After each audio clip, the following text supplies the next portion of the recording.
Actualité simplifiée pour faciliter la compréhension des informations diffusées sur Environ News Télévision.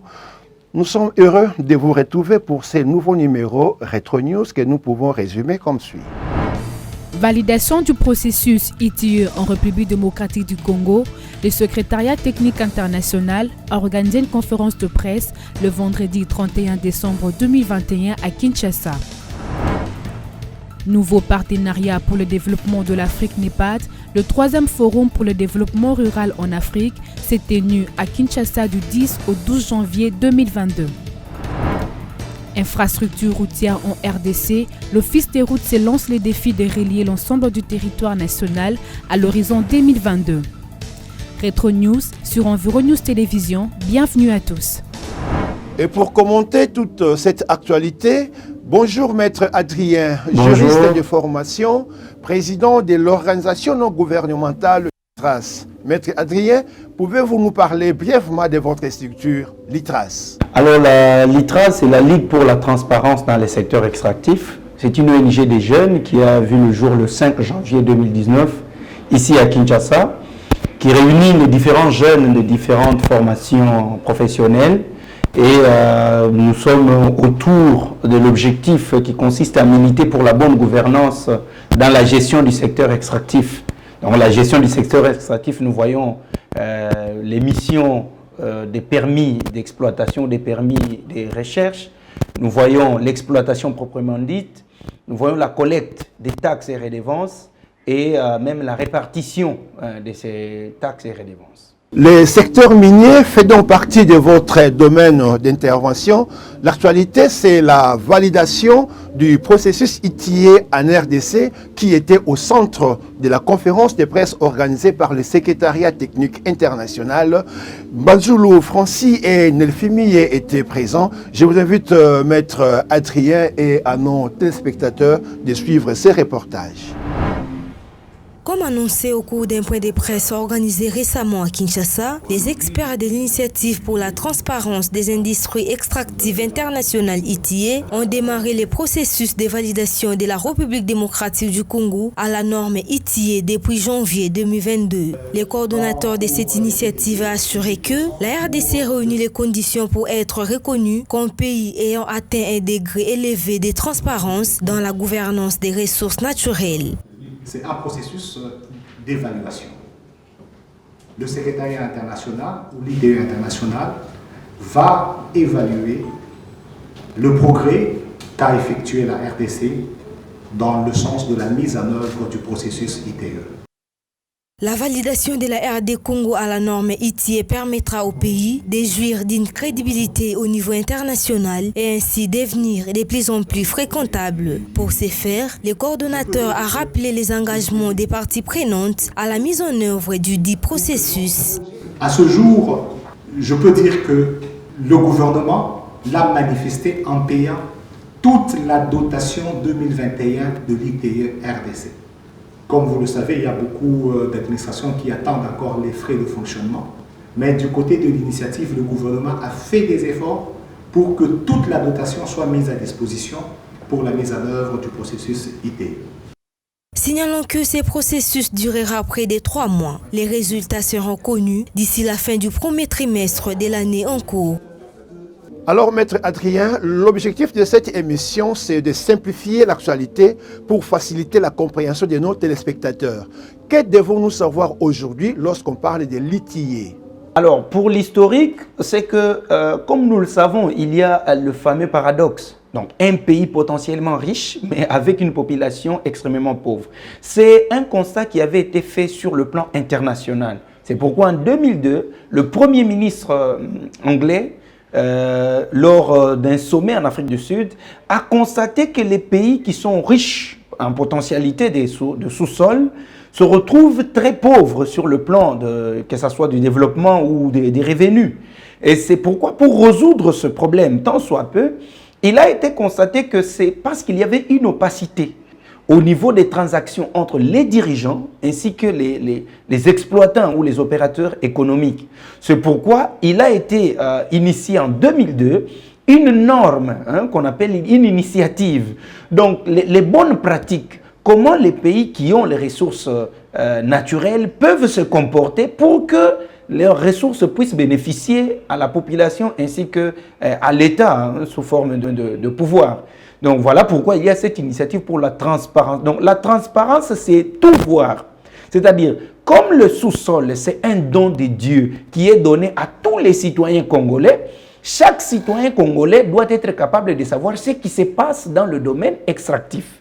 Par exemple, aujourd'hui, un Congolais doit savoir, en tant que pays solution, qu'est-ce que ça veut dire pour notre pays. On dit que le cobalt congolais, c'est l'aubaine. On dit que le lithium congolais. Il doit savoir combien d'entreprises exploitent dans notre pays. Ils exploitent quoi? Qu'est-ce qu'ils payent à l'État? Qu'est-ce que l'État fait avec cet argent? C'est ça un peu en termes plus clairs l'ITIE. Alors l'ITIE elle-même a une norme. Donc ça s'appelle les règles minimum. Donc, pour un pays, je prends un exemple, c'est parce que c'est formulé sous forme d'exigence. Alors, un pays, lorsqu'il signe les contrats, tous les contrats doivent être publics.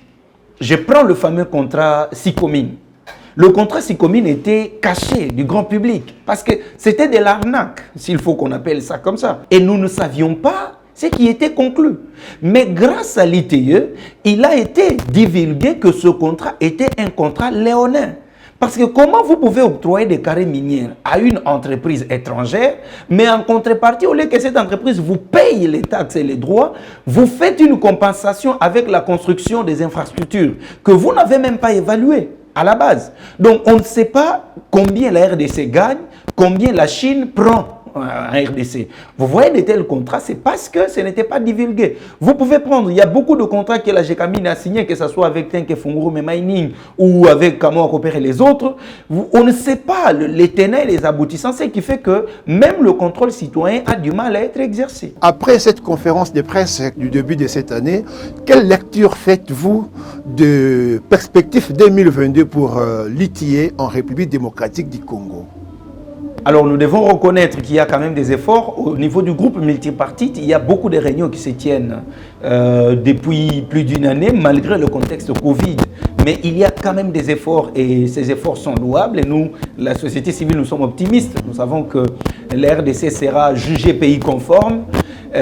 Au niveau des contrats, comme je l'ai dit, les contrats sont publics. Nous pouvons avoir tous les contrats, en tout cas, qui sont publics.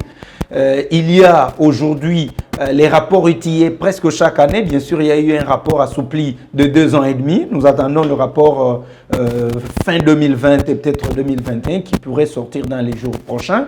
Donc, on est quand même capable de savoir quelle entreprise a payé combien. Mais il y a encore une question qui demeure, c'est au niveau des écarts. Parce que l'ITIE nous démontre ce que l'entreprise a payé et ce que l'État déclare avoir payé. Et il y a des écarts, l'ITIE s'arrête à ce niveau. Non, il faut creuser.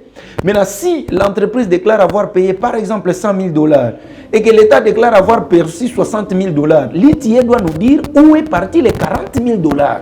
Et ça, c'est, je crois, c'est parmi les recommandations que nous, la société civile, nous formulons à l'égard de l'ITIE pour essayer de creuser, aller au-delà de nous montrer la situation réelle, mais c'est aussi creuser qu'est-ce qui s'est passé pour que la situation soit dans cet état. Parce que si rien n'est fait, on va continuer à contempler les chiffres et qu'il n'y aura pas de réformes réelles. Merci, Maître Adrien, pour votre intervention. L'actualité, c'est aussi le 3e forum qui s'est tenu du 10 au 12 janvier à Kinshasa. Le développement rural de l'Afrique était au cœur de cette activité dont a pris part notre confrère Albert Mwanda, accompagné de Dodin Foulou. Suivons le reportage.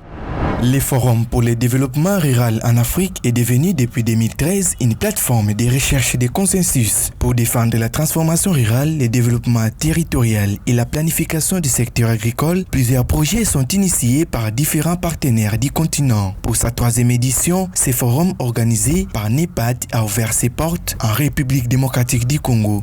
Outre cette approche intersectorielle et synergique, le plan directeur sera le point de convergence de toutes les stratégies dont l'objet est de mettre en œuvre des solutions plus appropriées aux défis qui se posent dans la problématique de l'amélioration du cadre et des conditions de vie en milieu rural. Je m'en vais solliciter votre expertise. Les organisateurs attendent de traduire l'affirmation du pouvoir que peut avoir les sols congolais sur son sous-sol en actes concrets dans l'objectif d'améliorer les conditions de vie des populations rurales. Agriculture au cœur des efforts des nations pour développer les continents africains. Votre analyse à ces sujets? C'est une initiative que nous louons de NEPAD pour cette conférence, qui est aussi un moyen ou une occasion de réexamen des efforts des différents partenaires dans les secteurs d'agriculture. Comme je vais paraphraser un expert qui a dit qu'on ne peut jamais manger les mines. Donc vous pouvez avoir le sous-sol riche, mais si vous ne savez pas l'exploiter, vous ne le mangerez jamais. Mais l'agriculture, on peut manger. Donc on peut vivre de l'agriculture sans les mines. Alors notre pays, c'est vraiment un scandale géologique parce qu'au-delà d'avoir un sous-sol riche, nous avons aussi un sol extrêmement riche. Donc on n'a pas besoin d'engrais chimiques dans notre pays. Mais il y a encore un problème de la politique sur l'agriculture. Parce que c'est vrai qu'on se concentre sur le sous-sol. Aujourd'hui, nous sommes dans la bonne marche. Mais nous avons comme l'impression qu'il n'y a aucune politique sur le plan agricole. Il y a eu, vous allez vous souvenir, avec cette expérience des parcs agro-industriels, qu'il est inconcevable pour un pays comme le nôtre, nous puissions importer les biens de première nécessité. Pour un gouvernement qui ne sait pas nourrir son peuple, il est difficile de le contenir parce que le discours ne peut jamais être appréhendé. Et l'agriculture, c'est une industrie la moins chère parce que nous pouvons la mener d'abord même sans engin, mais seulement avoir une politique de capitaliser la production locale. Donc, une fois de plus, nous félicitons cette initiative des NEPAD et nous demandons au gouvernement de pouvoir capitaliser toutes les recommandations qui s'en ont suivi. En République démocratique du Congo, on parle de la revanche du sol sur les sous-sols. Or, les sous-sols qui est votre domaine, l'extraction minière, quel rapport faites-vous aujourd'hui entre l'extraction minière et l'agriculture pour le développement du pays ou du continent, puisqu'il s'agit du NEPAD ici? En tout cas, on ne peut pas parler du sous-sol sans le sol. Parce que lorsque vous exploitez le sous-sol, il finit par polluer le sol.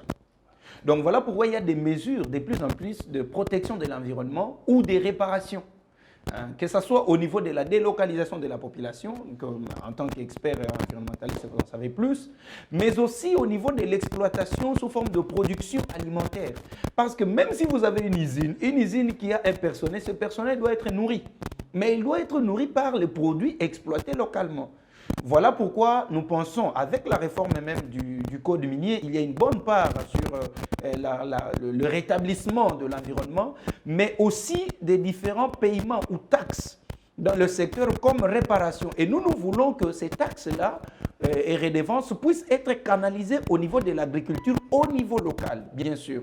Parce qu'il faudrait qu'à côté des installations minières, qu'il y ait aussi des champs où on produit, comme on dit, manger bio, parce que ce qui est produit localement coûte moins cher et ça donne de l'emploi d'une manière indirecte à la population environnante au lieu de pousser tout le monde de venir dans les usines minières. Merci beaucoup, Maître Adrien. L'actualité, c'est aussi l'Office des routes qui s'engage pour cette année 2022 de relier toute l'étendue du territoire national congolais avec des infrastructures routières. Suivons ce reportage réalisé par Edi Sikabaka. Comment assainir et relier les deux pôles économiques de la République démocratique du Congo, de l'ouest à Mwanda et de l'est à Mambasa? Ingénieur Rigobert Ofutu, cadre de l'Office de route, révèle des pistes de solutions. Cet expert note que l'érection de routes modernes est un moyen pour actionner d'autres services publics afin de booster l'économie de l'État congolais.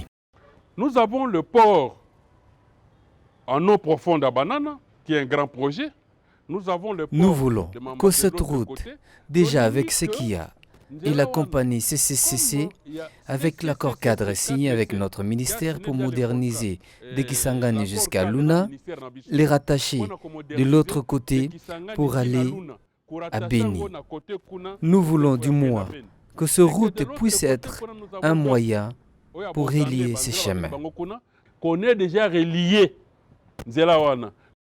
Avec les études de faisabilité sans lesquelles l'Office de route ne saurait réduire la fracture routière que la délégation a palpée sur terrain, le Congo sera qualifié de trou noir, d'où cet appel au gouvernement et aux partenaires pour l'érection de nouvelles routes modernes sur la route nationale numéro 7, RN7, RN2, ainsi que d'autres routes nationales. Au fil de route, Ezali, ingénieur. Ça fait très mal. Parce que l'Office de route est gestionnaire de réseaux routiers national et provincial. Et où le chef de l'État a connu difficultés et sa délégation, ce sont les routes de l'Office de route. Mais j'ai bien souligné, l'Office de route d'Attend existe. La mission de l'Office de route est là. Les personnels existent, mais les moyens font défaut. Pour qu'on ait de bonnes routes, il faudrait avoir des matériels et tout ce qui y va. Et l'absence de tout ça est la conséquence de ce que nous avons vécu avec le président de la République dans le Kasaï central. Qui est la conséquence de ce que nous avons vécu. À ce jour, partant de l'année 2008, l'Office de route accuse des déficits d'engins, ce qui est un grand handicap et qui ne facilite pas des choses pour cette entreprise. Alors, Maître Adrien, la République démocratique du Congo, un pays en dimension continentale, mais sans des routes, sans des moyens de déplacement adéquats par rapport à sa grandeur. Quelle est votre lecture à ce sujet? Je crois qu'un pays comme le nôtre, s'il n'est pas relié, l'histoire va s'arrêter parce que c'est un pays, un continent. L'Ouest va croire que les histoires de l'Est ne le concernent pas. C'est même ce discours. On dit, mais Est. C'est tout simplement parce qu'il n'y a pas de lien. S'il y avait de route, que quelqu'un peut quitter Kinshasa aujourd'hui et dormir demain à Mbujimaï, je ne pense pas qu'il pouvait avoir le même discours qu'il avait à Kinshasa parce qu'il sera accueilli par les gens qui ne sont pas de sa tribu. Donc, l'Office de route a vraiment du travail et je pense qu'il ne faut pas s'arrêter au niveau de l'office ou de programme. Il faut aller sur le terrain. Aujourd'hui, nous sommes en train de chercher même à produire plus. Mais s'il n'y a pas de routes à des dessertes agricoles pour essayer de sortir cette production et l'amener dans les grands centres, nous allons continuer à vivre cet exode rural. Parce que les gens se trouvent en brousse, ils cultivent, ils ne se développent pas, parce qu'ils ne savent pas qui peuvent consommer ce qu'ils cultivent. Merci beaucoup, Maître Adrien, de répondre favorablement à notre invitation. Et merci pour votre intervention qui a su éclairer le lanterne de notre public. Un mot de la fin avant de clore cette émission. Je tiens à féliciter l'initiateur de cette chaîne et tous les travailleurs. Vous abattez un travail de titan. C'est très peu dans notre pays d'avoir des chaînes thématiques et ailleurs, c'est même la mode. Et moi, je m'inscris dans ce chemin-là de pouvoir vous encourager de rester. Parce qu'aujourd'hui, notre pays, c'est une référence. Nous disons c'est un pays solution. Mais qu'est-ce que ça veut dire? Beaucoup de gens ne savent même pas ce que ça veut dire, pays solution. Mais c'est avec des chaînes comme Environews qui essaient de décortiquer le jour au lendemain chaque thématique parce que le secteur environnemental il est tellement vaste et il est transversal. Tous les domaines de la vie finissent par l'environnement. Et je tiens sincèrement à remercier cette invitation qui nous a été donnée. C'est une opportunité de demander aussi à tous les différents partenaires d'appuyer des initiatives pareilles pour que des espaces pareils puissent être donnés de plus en plus et aux différentes couches de la population qui peuvent s'exprimer et aussi édifier les téléspectateurs. Voilà qui met fin à ce numéro Retro News qui a réussi grâce au concours de l'équipe rédactionnelle et technique de Environews Télévision. À vous qui nous avez accordé votre attention, je vous remercie et au plaisir de vous retrouver très prochainement pour un nouveau numéro Retro News. Au revoir.